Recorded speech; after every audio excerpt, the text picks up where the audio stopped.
What's up and welcome to Me, You, and Switch 2. I'm me, Tom Tate, and you're you, so let's talk about Switch 2. This is your spot for the latest news. We're going to keep it short and sweet, 5 to 10 minute episodes. I pour through hundreds of headlines and Reddit posts every week so that you don't have to. Today is Friday, June 27th, 2025. Let's jump into it. We've actually got some breaking news. We've got some news that broke last night on Nintendo's official YouTube channel. The next addition to Nintendo Switch Online's GameCube library will be Super Mario Strikers. This is a soccer game. Incredible. I remember playing this game vividly with my younger brother, playing this game in college. A very, very fun game. It'll arrive next week on July 3rd. There's a trailer up on Nintendo's YouTube channel. I'll link to it in the notes.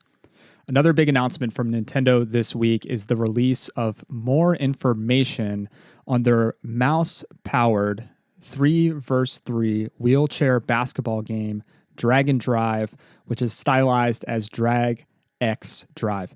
This game was announced earlier this year to show off the mouse control functionality when the Switch 2 was first debuted, and it appeared in a Treehouse live video. So there's a good 20-25 minutes of footage of this game in action.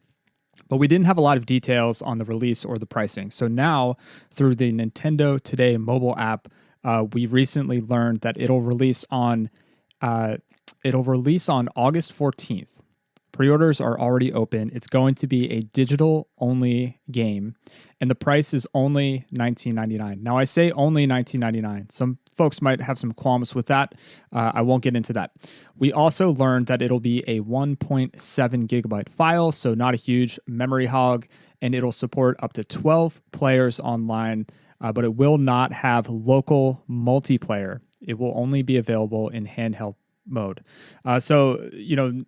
Thinking through all of the details that we heard, my guess, my hunch, this probably started out as a tech demo to explore mouse controls and mouse mode, and they built a mini game around it.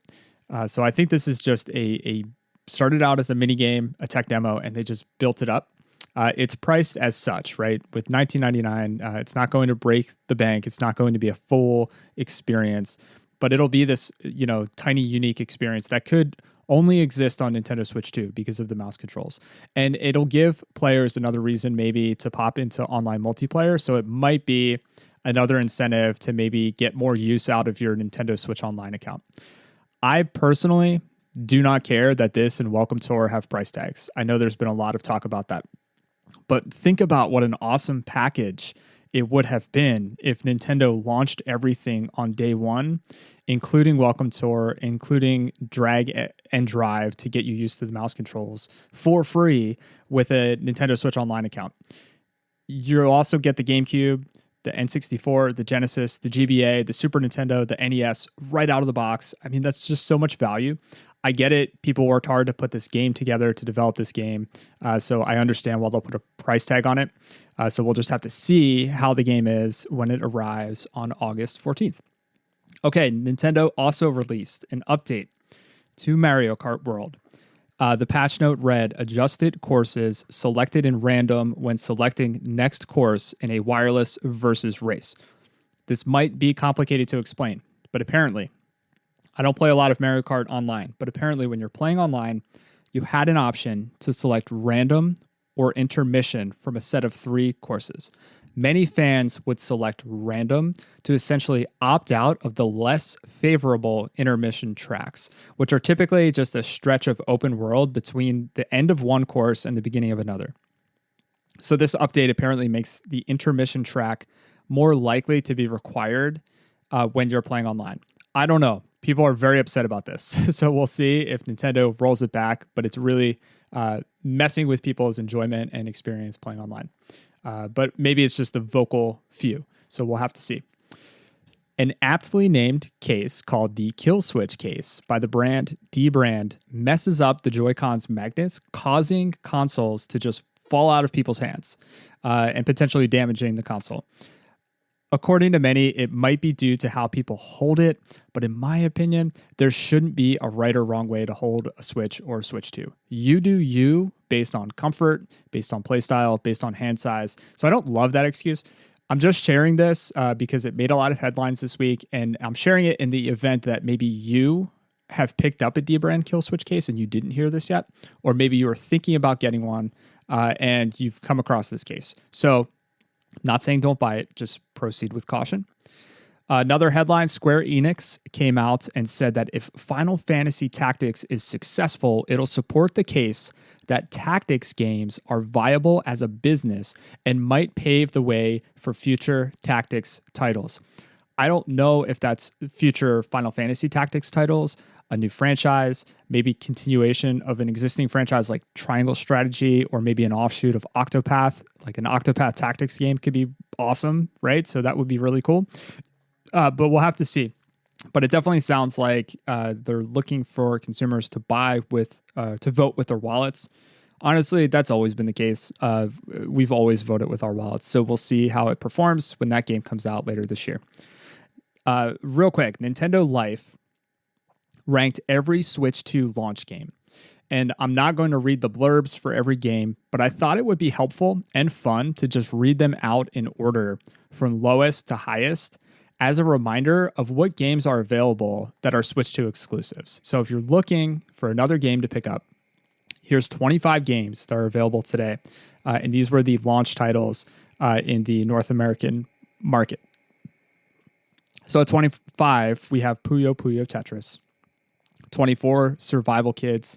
23, Sonic X Shadow Generations, Switch 2 Edition. 22, Arcade Archives 2, Ridge Racer. 21, Nintendo Switch 2 Welcome Tour. 20, Fortnite Switch 2 Edition. 19, Nobunaga's Ambition Awakening Complete Edition. 18, Bravely Default Flying Fairy HD Remaster. 17, Suikoden 1 and 2 HD Remaster for Nintendo Switch 2. 16, Civ 7, Nintendo Switch 2 Edition. 15, Hitman World of Assassination Signature Edition. 14, Kanetsugami Path of the Goddess. 13, Rune Factory Guardians of Azuma Nintendo Switch 2 Edition. 12, Hogwarts Legacy Nintendo Switch 2 Edition. 11, Deltarune. 10, Street Fighter 6 Years 1 through 2 Fighters Edition. 9, Split Fiction. 8, Mario Kart World. 7, No Man's Sky Nintendo Switch 2 Edition. 6, Yakuza 0 Director's Cut. 5, Fast Fusion. 4, Zelda Tears of the Kingdom Nintendo Switch 2 Edition. Number 3, Fantasy Life I, not Final Fantasy, The Girl Who Steals Time Nintendo Switch 2 Edition. Number 2, Cyberpunk 2077 Ultimate Edition. And number 1, Zelda Breath of the Wild Nintendo Switch 2 Edition. Just a reminder, these are not my opinion. These aren't based on Metacritic. These are based on user reviews by NintendoLife. So it's not a definitive list. I will put their link in the show notes if you want to check out all the blurbs. I thought this was fun, though. This reminds me of Nintendo Power Magazine. They used to do a top 30 in the back of the magazine, which would sometimes have the players' picks alongside the critics' picks in the early days. So I thought that was great. If none of these jump out to you, here are a few games to look forward to in the coming 30 to 60 days. We have Tamagotchi Plaza, which releases its Switch 2 version today. We have Tony Hawk Pro Skater 3 and 4 on July 11th, Donkey Kong Bonanza on July 17th, Super Mario Jamboree's Jamboree TV update comes out on July 24th, Madden 26 on August 11th, and Dragon Drive on August 14th. That'll do it for today.